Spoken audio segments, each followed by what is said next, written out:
भाई ये पूछ रहे हैं सोलर पैनल सिस्टम में बढ़ाते हुए उनकी पीवी एम्पेयर शम्पेयर ये वो डीसी लिमिट और स्ट्रिंग्स की वोल्टेज वगैरह देखनी होती है। होप सो आप सवाल समझ गए होंगे। भाई मैं आपके लिए इजी कर देता हूँ चीज़ को। जब भी आप पैनल्स ऐड करते हैं ना स्ट्रिंग के अंदर, तो उस मुतलका स्ट्रिंग को आप पहले देखते हैं, हाइब्रिड इन्वर्टर की स्ट्रिंग को या पीवी इन्वर्टर की स्ट्रिंग को आप देखते हैं कि उसकी मैक्सिमम पैनल्स बियर करने की, वोल्टेज बियर करने की क्या उसकी लिमिट है।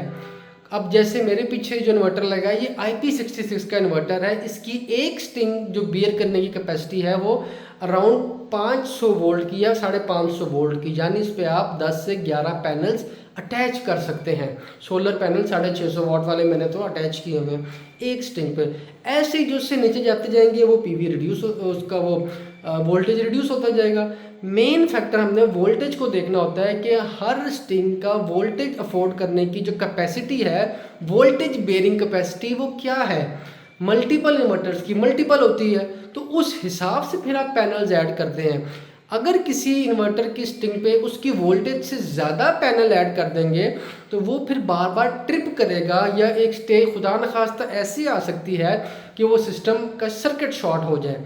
इसलिए सिस्टम को, हाइब्रिड सिस्टम को या इन्वर्टर की स्ट्रिंग्स को रीड करना ये ज़रूरी है। इसके बारे में अवेयरनेस होना इंस्टॉलर को ज़रूरी है कि उसमें जो स्ट्रिंग्स लगी हैं वो कितने वोल्टेज बियर कर सकती हैं।